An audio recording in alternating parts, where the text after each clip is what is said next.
Olá, sejam muito bem-vindos. Estamos no nosso 7º episódio do nosso podcast, do nosso videocast Água em Foco.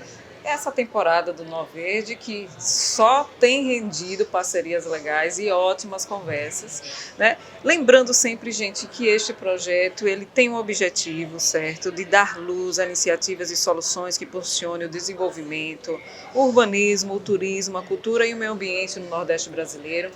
E hoje, especificamente, vamos conversar com duas pessoas, certo, com dois trabalhadores do meio ambiente, duas pessoas que têm um envolvimento bem especial com o meio ambiente, que é o Edu Carvalho, certo? Ele que é jornalista, e também com o Rodrigo Cordeiro, que é o diretor da NEST, que tem promovido o Nó Verde.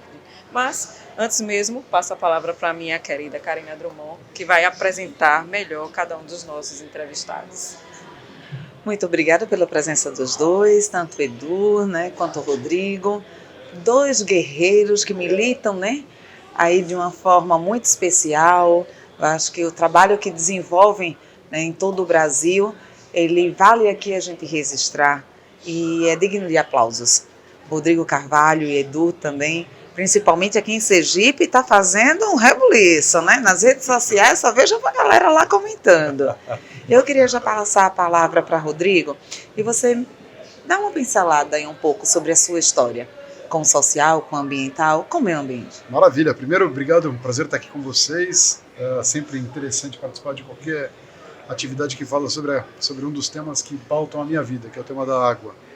Eu tenho a honra de ter nascido em berço de água, porque meu pai e minha mãe trabalhavam no órgão gestor de água do estado de São Paulo, que é o Departamento de Águas e Energia Elétrica. Então a água para mim sempre foi uma pauta prioritária. Os melhores amigos do meu pai são as pessoas que são as grandes mentes do setor de recursos hídricos. Então Benedito Braga, Rubem Porto, Mônica Porto, as pessoas que frequentavam a nossa casa. Sim. Eram pessoas que tentavam, ao longo de toda uma vida, tornar a água uma prioridade global. Então esse tema da água para mim é um tema que eu me apaixonei desde o começo. Fui trabalhar com meu pai quando tinha 20 anos. Depois de alguns anos meu pai decidiu sair da empresa, fizer uma transição, eu assumi a empresa, cresci a empresa, vendi a empresa em 2014. E entre 15 e 19 fui diretor da multinacional que comprou a minha empresa. Saí de lá para poder inventar projetos novos. Acho que eu sou muito mais um empreendedor do que um bom funcionário. Aí depois tentei ser funcionário em 2022, 2023, diretor de projetos. Um deles que onde eu conheci o Edu. A gente vai falar sobre isso ao longo do tempo. Sim. Mas realmente minha vida é de empreendedor. Assim, eu gosto de criar, eu gosto de moldar o futuro da forma que eu acho que o futuro tem que ser moldado. Acho que as melhores histórias sobre água que ao menos eu tenho são histórias que são construídas ao longo de uma jornada. Qualquer livro pronto te induz a fazer uma receita pronta, cujo tempero não foi feito por ti. Eu não gosto disso, eu gosto de poder criar o próprio tempero, de poder colocar um pouco de mistura nessa história para poder haver uma diferença e entender olhares, porque essa pauta que a gente fala, água, meio ambiente, sustentabilidade, infraestrutura, que são pautas que eu trabalho com muita frequência, são pautas cujas verdades absolutas estão sendo construídas ainda. Porque o planeta tem comportamentos que são milenares e a gente vai entender isso ao longo do tempo. E a nossa passagem pela Terra é muito limitada perante o comportamento do planeta como um todo. Então, muitas coisas a gente está vivendo pela primeira vez, outras já são estágios um pouco mais consolidados. Então, acho que a parte mais gostosa da vida é poder experimentar coisas novas, saborear coisas novas, propor encontros diferentes e aí fazer com que tudo isso aconteça. Mas tive a honra de ser diretor do operacional do Fórum Mundial da Água, que aconteceu no Brasil em 2018, 120 mil pessoas, o evento foi inteiro redesenhado, Simpósio de Recursos Hídricos, eu faço todas as edições, Pavilhão do Brasil no Fórum Mundial da Água, nos outros países, eu faço desde 2015, fiz em Bali, que foi o último evento, já estamos conversando sobre o próximo, enfim, meu tema é muito relacionado ao tema da água. E os meus melhores amigos hoje em dia também são pessoas ou do setor de eventos ou do setor da água. E você tem um projeto que eu acho que, quando você nos apresentou, os olhos chegam a brilhar, que é o Grafite pela Água. Me fala um pouco mais sobre esse projeto, o Grafite pela Água. O Grafite pela Água é um projeto incrível. Ele começou em 2019. Esse projeto, na verdade, a idealização dele começou em 2019. Uma vez a gente fez uma mesa de debate sobre saneamento. E a gente colocou 2 engenheiros e uma pessoa de periferia, que era um grafiteiro, para poder participar de uma mesma mesa redonda. O grafiteiro entrou justamente para poder entender um pouco do contraditório, de quem vive o saneamento na prática, sabe? E os engenheiros falaram primeiro por uma circunstância, os engenheiros falaram primeiro, um da Sabesp, outro de uma outra empresa, e eles determinaram que o mundo tinha a solução. Quer dizer, não, mas aumenta o volume aqui, mexe com a gestão ali. E o grafiteiro, quando ele pegou a palavra no término das falas dos outros, ele falou, cara, eu adoraria que esse fosse o meu mundo. Que na minha vida eu pudesse enxergar que a solução está a 2 passos de mim. Ele falou, mas a minha verdade é que eu perco tudo 2 vezes por ano, porque minha casa enche d'água 2 vezes por ano. Ele mora na beira do Pirajussara, em São Paulo, e a casa dele é a primeira casa que alaga.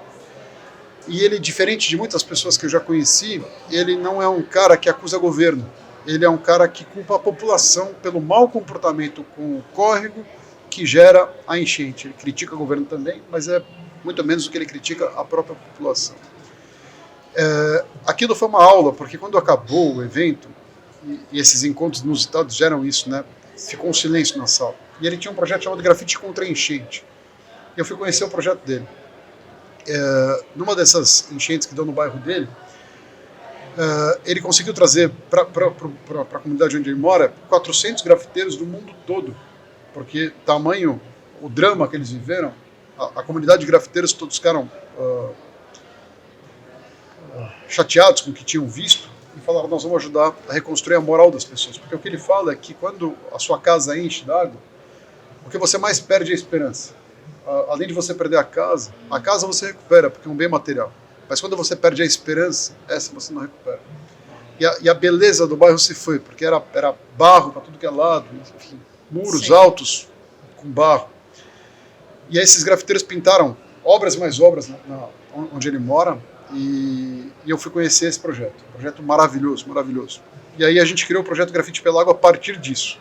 Eu não podia fazer nada que fosse contra, então grafite contra a enchente não me fazia sentido, mas a favor do tema da água me faria muito sentido. A gente criou o projeto, aí eu saí atrás de 6 empresas para patrocinar o projeto, que podiam patrocinar o projeto. A Sabesp, por uma coincidência tremenda, daquelas de um pouco de sorte também, levantou a mão e falou, cara, esse projeto é meu, eu tenho total interesse, porque nesse exato momento o governador cobrou do presidente da Sabesp que grafitasse algumas estruturas da Marginal Pinheiros, porque o governo tinha investido mais de 1 bi no Rio, mas não tinha investido nada parecido para poder comunicar e para transformar o entorno do rio numa coisa legal. Então o Rio Pinheiros estava partindo para a despoluição, mas o entorno do rio estava uma coisa extremamente feia, pichada e tudo mais. E aí o nosso projeto caiu com uma luva para isso. Aí tem um fato curioso nessa história. A gente foi contratado então para fazer 3 estruturas cilíndricas que ficam na beira da Marginal Pinheiros. E no dia da aprovação ele me ligou, o cara da Sabesp me ligou e falou, Rodrigo, eu estou aqui numa reunião, mas o governador fez uma outra ligação e falou que ele quer que grafite uma ponte. Você grafita uma ponte? Rapaz, eu falei, irmão, vou descobrir e te ligo. Ele falou, não, você não tem esse tempo, é sim ou não, e agora e qual é o valor? Nossa Senhora. E eu falei, cara, então é sim e o valor é tal. Ele falou, te ligo em 5 minutos. 5 minutos depois ele me ligou e falou, tá fechado o negócio. Eu falei, nossa Senhora, agora eu preciso comunicar o grafiteiro. Porque a ponte em São Paulo, ela tem 50 metros de rio. Ele tem 50 metros. Então, assim, qual é a solução de engenharia que a gente vai fazer o grafiteiro chegar no meio do rio para poder pintar essa ponte? Exatamente. Em todas as dimensões da ponte, todas as faces da ponte. Bom, enfim, essa solução foi depois. E aí a gente encontrou tanto parceiro, tantas pessoas legais ao longo da jornada, que essa acabou sendo uma história muito bonita. Mas o desafio do Grafite pela Água, o que eu achava é o seguinte, as pautas técnicas são muito interessantes, as pautas acadêmicas são muito interessantes, mas nada convence mais do que a imagem. Quando a imagem vem junto com uma transformação na dimensão técnica, na dimensão científica e também no olhar da comunicação, onde o Edu é o grande mestre dessa história, quando você une isso tudo, você tem uma potência na tua mão. Então a ideia era fazer com que as pessoas, ao verem aquele monte de grafite pela Marginal Pinheiros, que eles fossem convidados a entender um pouco mais a respeito do tema da água, que é um tema que você passa à beira do rio, mas você não pensa no rio como água, você pensa no rio como milhões de outras coisas, mas não ele como água. E às vezes até como um problema, né? O próprio Exatamente, você resignifica, né? Exatamente, então o Grafite pela Água nasceu justamente aí. Eu quero trazer, Karina, o Edu para a conversa, certo? O Edu Carvalho, que é jornalista, né? Já o apresentamos aqui para você, mas ele vem com uma pauta social muito forte, né? trazendo uma discussão muito interessante a respeito dessas questões que estão permeadas dentro do que envolve o meio ambiente. Mas nos conte, né? Essa sua presença aqui no Norverde, automaticamente aqui no Água em Foco, o que é que te traz até aqui? O que é que te move? Primeiro eu pego de um gancho do Rodrigo, porque ele fala que ele nasceu em berço de água. Eu nasci no Rio, no Rio de Janeiro. E eu vou fazer um paralelo muito rápido entre o lugar onde eu nasci e o que eu estou fazendo aqui. Sim. Porque eu acho que é interessante contar esse preâmbulo, porque ajuda a situar e a entender a dimensão do que me faz estar aqui e qual é o olhar que eu tenho. Rodrigo trazia a questão do grafiteiro periférico. Nasci na periferia. Parto do lugar da falta, infelizmente, do lugar que é visto como carência e não como potência. Sim. Nasci naquela que é, para muitos brasileiros, um lugar, está no imaginário coletivo de todo brasileiro, que é a Rocinha. Sim. Que é a maior favela do país hoje. Voltou a ser a maior favela do país, mas por muitos anos foi a maior favela da América Latina. E partindo do lugar da falta e intrinsecamente ligado à água, de certa maneira, porque convivi, fui forjado nesse lugar onde não tinha abastecimento, chegou-se a ter abastecimento, mas ao mesmo tempo que subiu a água, não veio o esgoto junto. Então, a realidade, né, dentro de uma favela que é da zona sul do Rio de Janeiro, quase feita à mão de Deus, entre os bairros que ditam o que vai acontecer no Rio de Janeiro e no país, parecia que aquela realidade vizinha não se relacionava com o que estava acontecendo ali naquele cotidiano. Sim. Que compreende 150 mil pessoas. Porque, veja, dentre muitos os problemas, o primeiro que a gente vai pensar quando fala de uma favela como a Rocinha, dimensão como a Rocinha, e até infelizmente pelo noticiário, é a da segurança. Mais uma vez, uma consulta pública no período do PAC 2, em que até mesmo foi criado uma ideia de fazer um teleférico. Sim. Imitando o do Conjunto de Favelas do Alemão. O da Rocinha, a consulta pública foi embarreirada pelos moradores, porque falaram, não adianta a gente ter teleférico se a gente não tem saneamento básico. Tem partes na Rocinha, cortando a Rocinha, a gente tem a estrada da Gávea que liga São Conrado a Gávea.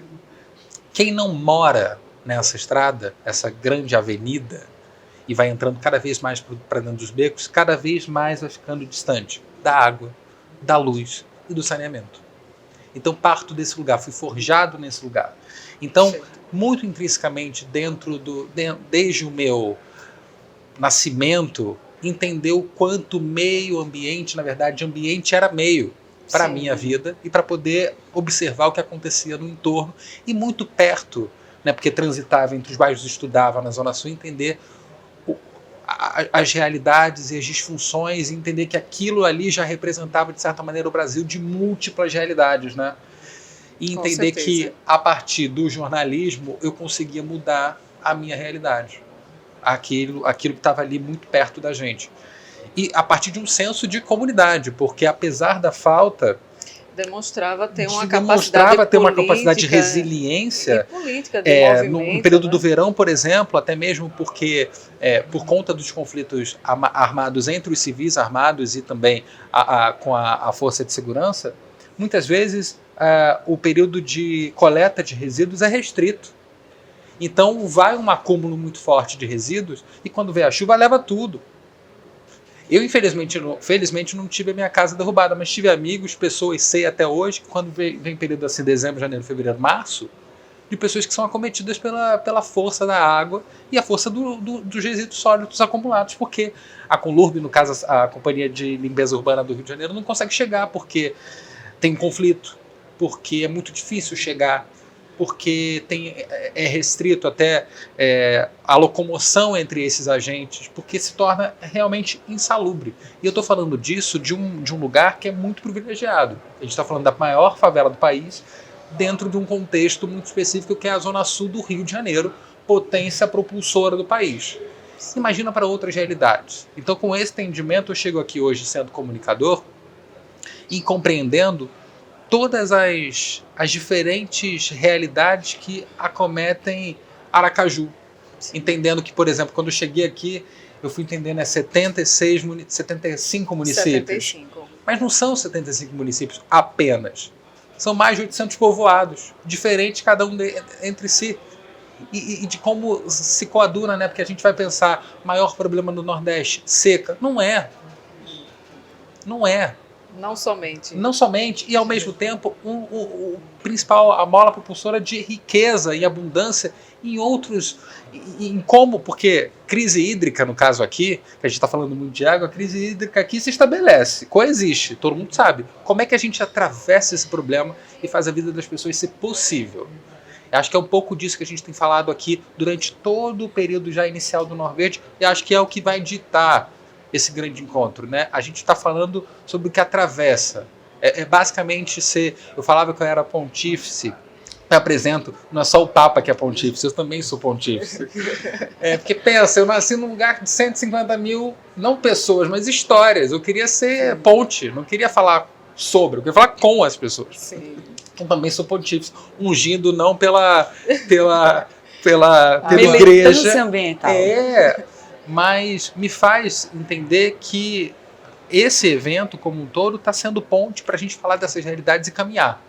E a gente consegue perceber, pela fala de vocês dois, a paixão pelo que estão falando.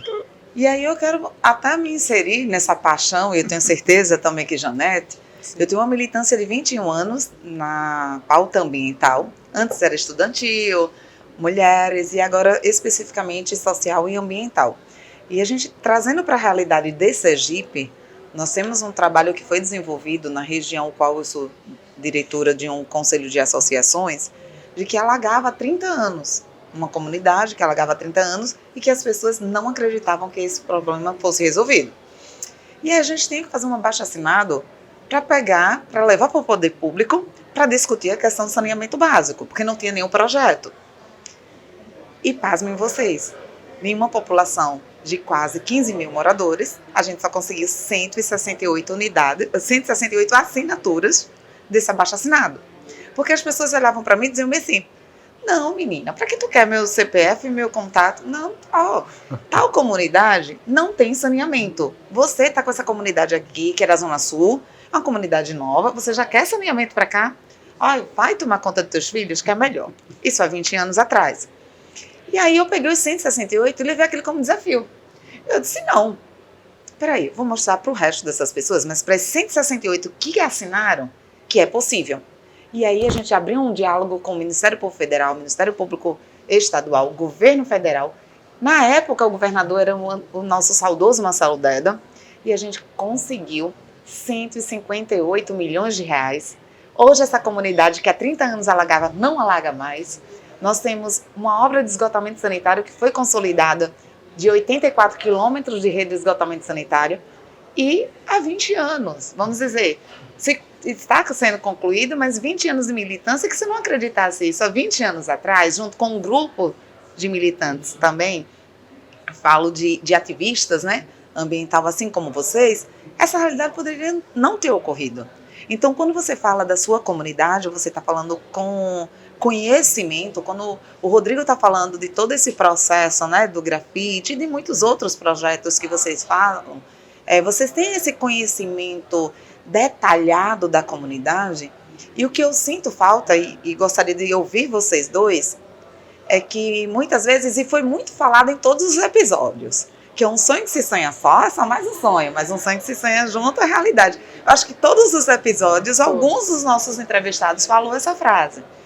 E aí eu queria saber de vocês, se vocês também tiveram sonhos, assim como já tivemos o nosso, dentro de um case de sucesso, e que na comunidade de vocês, ou em algum município, ou em algum estado, que foi consolidado e que hoje vocês poderiam dar aqui como vamos dizer assim, um spoiler para todos nós. Trazer para nós um relato. Sobretudo, eu acredito, Karina, que aqui mesmo em Norverde, durante o dia, uma das primeiras palestras, eu vi uma das pessoas palestrantes falou assim, a gente precisa acreditar sustentabilidade, quando a gente fala de sustentabilidade, que virou um jargão, né, para além de meio ambiente, sustentabilidade é acreditar nas pessoas.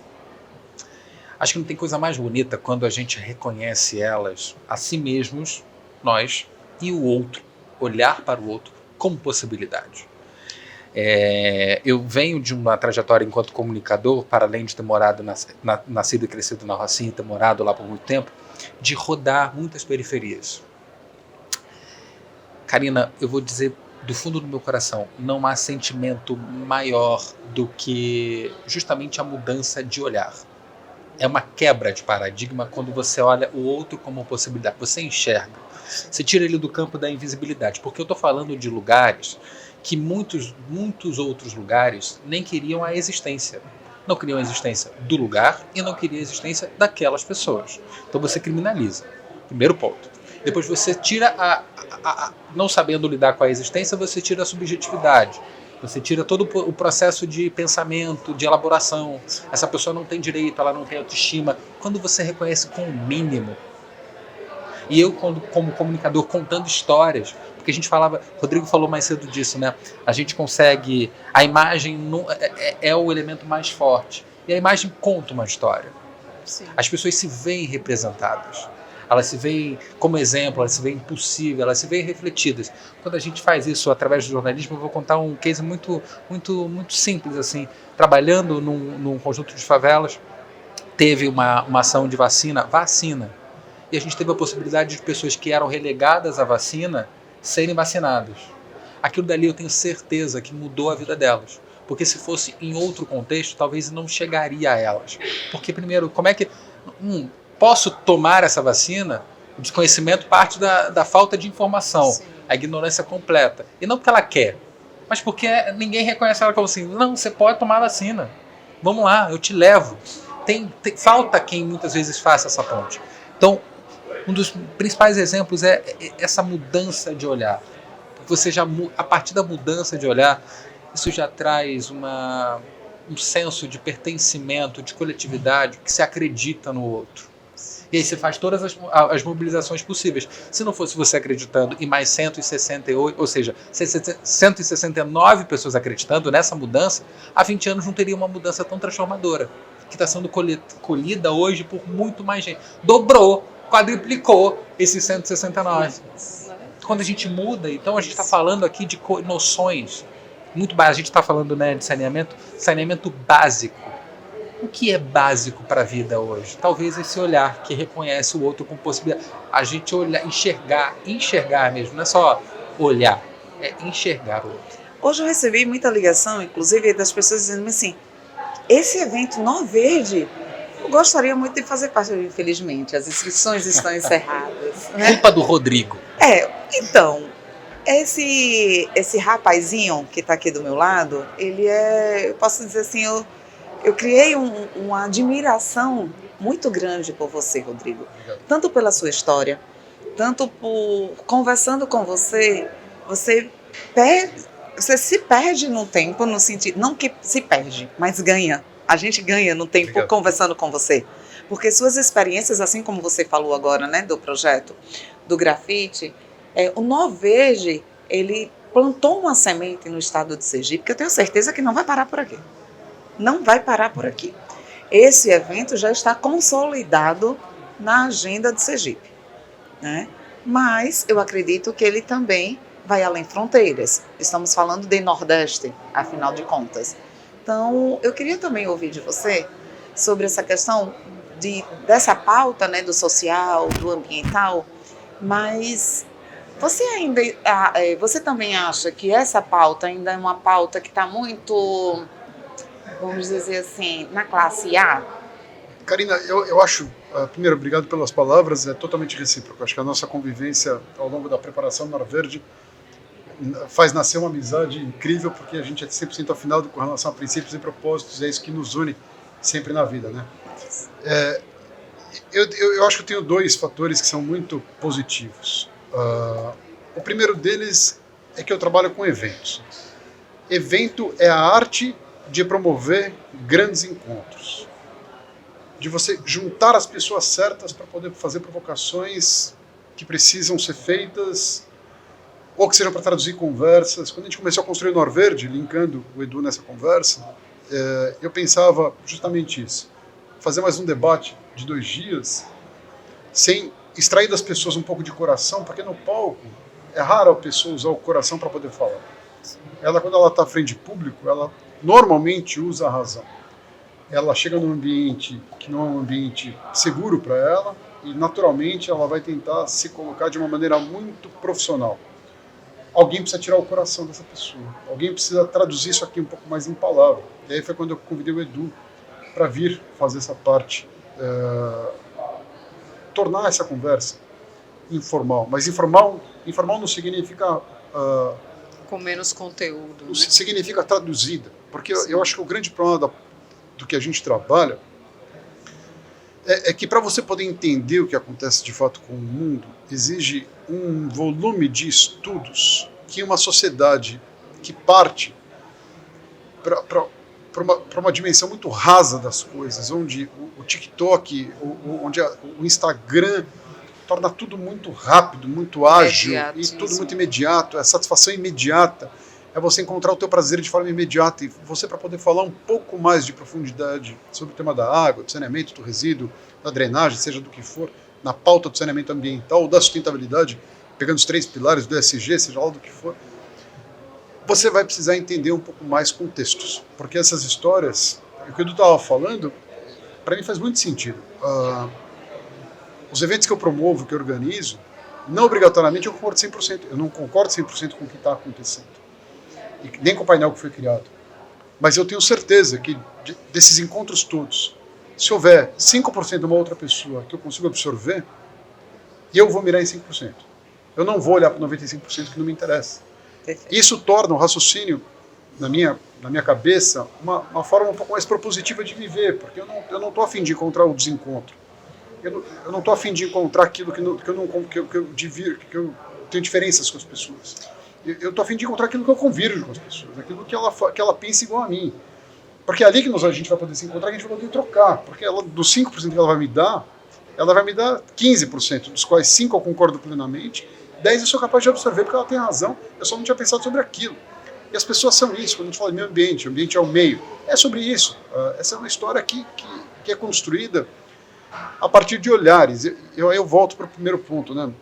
Eu sou um privilegiado, porque trabalhar com eventos no final do dia, promover eventos, organizar eventos, é a arte de promover encontros. Sim.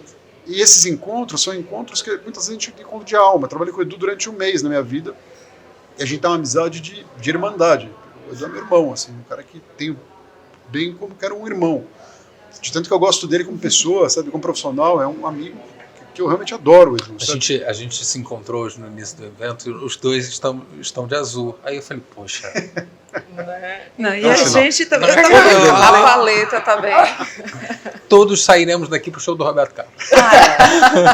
Então, chegamos a uma conclusão. E vamos receber as rosas, porque se não tiver com essas cores, não recebe.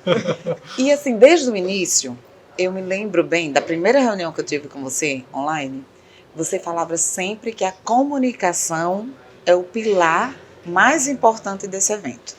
E de que você faria questão de trazer uma pessoa como o Edu para Sergipe, para poder promover material de comunicação, para depois a gente poder, inclusive, utilizar esse material para replicar, porque a nossa preocupação, enquanto não só radialista, jornalista, mas também um ativista ambiental, é de que o evento Nó Verde não acabasse amanhã. E de que a gente pudesse dar continuidade ao Nó Verde. A gente sempre falava sobre isso. E eu vejo que ele conseguiu trazer essa cereja do bolo, que é você, e a gente consegue sentir essa sintonia de vocês dois dentro dessa pauta do evento, que eu tenho certeza, já é sucesso. Eu vou pegar a palavra para dizer o seguinte, quando você trabalha com eventos, você lida com um mundo de pessoas que são brilhantes, porque ninguém chega a ser palestrante de um evento se ele não é uma pessoa brilhante.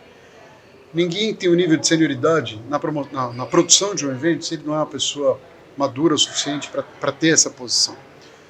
Essa é uma área que derruba, porque é uma área de encantamento. As pessoas acham, trabalha com evento, coisa boa. Até Aracaju é praia. Mas que praia? Eu não olhei para a praia até agora. Eu cheguei nesse hotel, eu não respirei praia, eu não olhei o mar até agora. Na hora que eu chego no meu quarto, eu estou absolutamente morto de cansado, quero dormir, quero acordar hoje e vir para o evento. Então, talvez, eu não vou ver praia, porque eu vou embora de quinta para sexta. Então, assim, as pessoas acham que essa profissão tem um glamour. Sim. E esse glamour não é um glamour, porque, na verdade, você fica engolindo pó na montagem durante boa parte do tempo. Então é uma coisa que exige muito amor, mas o amor que a gente tem ao que a gente faz está diretamente relacionado às pessoas que a gente vai encontrar. Eu, quando venho para um evento como esse, eu encontro aqui pessoas que eu encontrei em 2023, quando fiz o simpósio de recursos hídricos, que você participou, inclusive aqui em Aracaju. E aquele evento teve uma história, porque aquele foi o primeiro grande evento que aconteceu em Aracaju depois da reforma do SIC, do Centro de Convenções. Sim. Foi o primeiro grande evento que o MMOS recebeu. E aquele evento foi totalmente articulado com o governo do Estado, onde a primeira pergunta que eu fiz para o Fábio, quando eu estive junto com ele, governador, foi a seguinte: Fábio, quantas pastas do seu governo tratam do tema da água? Ele falou, faltam uns 6, 7. A gente somou, no final, as instituições que participaram, efetivamente do estande do governo do Estado, tinham 21 entidades lidando com água no governo. 7 virou 21. E são entidades que a gente quase não conta. O Corpo de Bombeiros, Defesa Civil, secretarias de saúde e educação, pode escolher qualquer uma. O tema da água é horizontal em qualquer pasta de governo. Mas o que adianta a gente querer contar com um bombeiro no momento em que ele vai acudir uma tragédia, se a gente não capacita ele sobre o comportamento de bacia hidrográfica, se a gente não falar com essas pessoas, nós estamos deixando de olhar para as primeiras pessoas que são aqueles caras que vão nos salvar quando alguma coisa acontecer. Então o desafio que a gente trouxe para cá, para Sergipe, 2 anos atrás, era justamente esse: não perca a oportunidade de capacitar todo o seu público. É muito mais barato você capacitar 300 pessoas aqui no seu estado, você não tem que pagar nada para ninguém poder sair daqui, e o cara participar de uma palestra, de outra, como você achar melhor, do que levar esse cara para longe. E o governo daqui é muito sensível para essas coisas. É fácil falar com o Fábio, que é o governador, assim como Débora foi uma excelente anfitriã, secretária da SEMAC, do Meio Ambiente e Sustentabilidade e Ações Climáticas. Então aquele evento foi um case em qualquer situação que a gente faça. Eu vinha para cá a cada 15 dias, eu nunca na minha vida vim para um estado a cada 15 dias para poder fazer articulação e mobilização, como a gente fez, sabe? Eu tinha um telefone, um WhatsApp, que até hoje existe, com todos os chefes de polícia, de todas as polícias do estado, porque era uma deliberação do Fábio: olha, nada pode acontecer com qualquer turista. Rodrigo tem que ter um acesso direto a todo mundo, que se alguma coisa acontecer com qualquer pessoa, a gente tem que ser acionado, e nós resolvemos em 2 minutos, e a pessoa tem que ser presa. Então assim, quando isso é uma cultura, e nosso papel qualquer, meu papel qualquer, é fazer com que meu evento seja escolhido para ser esse grande projeto modelo. Eu acho que, só para eu complementar, porque aí aqui vem um registro que vai impactar até no Água em Foco. Rodrigo teve a sensibilidade de abrir as portas nos 45 do segundo tempo do simpósio para que eu pudesse ir fazer um videocast, que foi toda uma estrutura montada com cadeiras, e eu só gravando com uma estrutura de câmera. E lá nasceu esse projeto, e esse projeto do Água em Foco, Edu, nós já tínhamos, junto com a Janete, eu me formei em 2022, ela era minha professora do curso, ela é jornalista, mas minha professora do curso, e eu dizia: só faço o Água em Foco se for com você na bancada. E aí, com o Rodrigo, 2 anos atrás, eu disse: poxa, seria interessante, né, nesse formato para os eventos, e eventos nesse porte, que depois a gente possa continuar aqui no estado e levar, inclusive, porque a gente já tem um modelo desse, que é o hashtag Fala Comitê, no âmbito do Fórum Nacional. E quando foi agora, a Débora fez: fala com o Rodrigo, que eu acho que agora vai. Quando eu falei com o Rodrigo, ele disse: top, o que é que precisa? Ele nem falou nada, eu disse: não, manda o que precisa. Então, a gente tem muito que agradecer, né? Se hoje a gente está iniciando esse projeto, que tenho certeza que é um projeto inovador, a primeira pedra desse alicerce se chama Débora Dias e Rodrigo. Obrigado. Isso a gente tem que realmente agradecer, né, Janete? Porque sem a sua pessoa, e sem a Débora Dias, e sem o governador Fábio Mitidieri, nós não estaríamos aqui com Água em Foco. Esse mérito não é nosso, esse mérito é de vocês, porque se não houvesse uma proposta tão boa como vocês trouxeram, certamente isso aqui também não aconteceria. Aquelas 168 assinaturas que você colheu há tempo atrás, que virou uma ação tão importante como virou, o Água em Foco vem justamente nessa mesma toada. Quando você cria um projeto tão interessante quanto, as pessoas vão te abraçar e vão te colocar em caminhos para você poder fazer com que tudo isso cresça. E com a competência de vocês duas juntas, certamente esse projeto vai crescer e vai tomar a dimensão que ele realmente merece. Muito obrigada. Os anjos estão te ouvindo. Eu quero trazer você para a conversa. Vamos lá, Edu. Porque fazer jornalismo é trabalhar a sinestesia, né? É você, através das suas percepções, você trazer isso concretizar através de histórias, né? Me fale sobre a sua percepção sobre esse lugar, sobre esse evento, né? Sobre Aracaju. Parece ser lugares tão distintos, né? O Rio de Janeiro, Aracaju, universos completamente diferentes, ou se assemelham? Conta para mim. Tem uma diferença, acho que na lida, sobretudo, acredito eu, do aspecto humano da coisa. Entende meio ambiente como imprescindível hoje, assim como água é básico. Assim, meio ambiente, sustentabilidade, todas as noções que abarcam. A gente falava, né, um dos princípios do Água em Foco é justamente os ODS. Sim. Hoje eu perguntei mais cedo, entrevistei, né, aqui no Nordeste, eu perguntei para uma das pessoas, assim, falei, qual seria o seu ODS? Ela ficou, meu Deus, como é que eu vou escolher um ODS? Porque assim, não tem vida que se sustente sem os 17. Escolher um. E aqui eu tenho percebido e aprendido o quanto essa característica de apreensão mesmo, de reter todas as nuances, conhecimento interseccionar, saberes, né, orais, intelectuais orgânicos, intelectuais acadêmicos, construir justamente essa troca para que a melhoria seja feita e a gente consiga ver palpável na vida da pessoa. Porque a gente fala muito, né, de política pública, a gente fica na elaboração e tudo mais, e demora tempo, e hoje a gente falava, né, a própria primeira-dama e secretária falava justamente, é difícil fazer política pública chegar. Tem muitos empecilhos para fazer chegar. Ouvimos isso algumas vezes. E as pessoas têm urgências para o agora. A água está faltando na casa dela agora, ela não tem o que comer agora. E ela precisa sobreviver. A gente lida diretamente a cada segundo com urgências. Dentro de um ecossistema, macrosistema de urgência climática que nos atinge a todos. Até porque, justamente, para poder elaborar que precisa de água, precisa ter comida na barriga, senão não chega.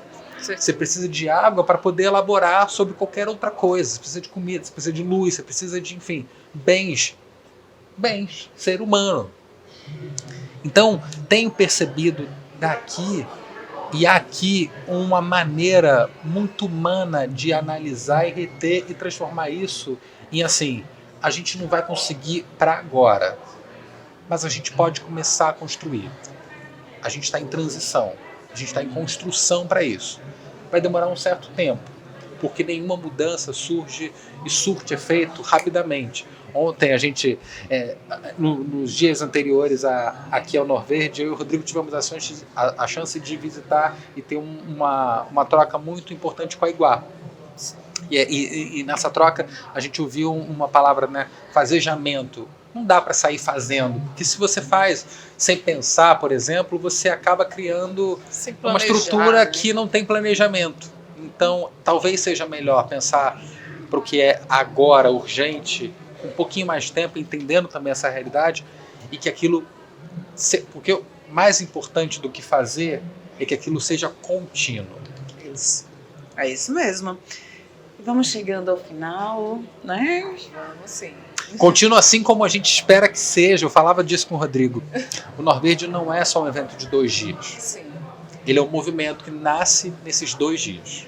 E o que muito a gente viu aqui foi os olhos das pessoas brilhando em uma conexão e uma vontade de unir forças e unir as mãos para mudar muitas realidades, pelo menos para iniciar a mudança necessária que o nosso estado, que o nosso país necessita.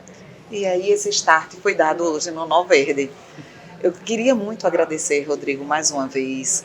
Você que é esse cara, que é esse parceiro. Eu tenho certeza, né, Janete, que a gente vai avançar muito ainda com essa parceria, com o Edu também, aqui com o nosso parceiro. Me chama. Mas nós temos no final aquela cerejinha do bolo, aquela gotinha de água, que normalmente quando a gente está em casa, a gente oferece um copo de água para os nossos parceiros. E se você, Rodrigo, tivesse essa última caneca de água, para qual projeto, ou para qual pessoa, para quem você daria? Sua caneca eu daria para minha família, certamente, porque meu pai é o cara que me colocou nesse mundo de eventos. A minha mãe foi a base que me fez me tornar o Rodrigo que hoje eu sou.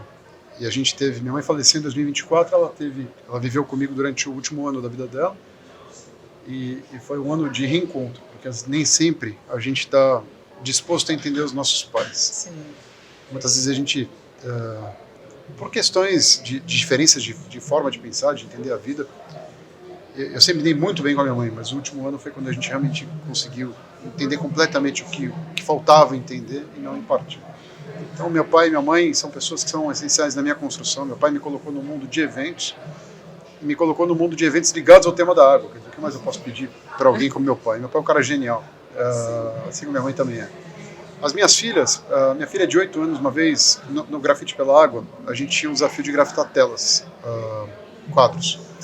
Porque no projeto que a gente veio para o Sabesp tinha a estrutura, eram 3 chaminés de equilíbrio, são estruturas cilíndricas na beira da marginal, a ponte, tinha que fazer uma exposição com 40 quadros.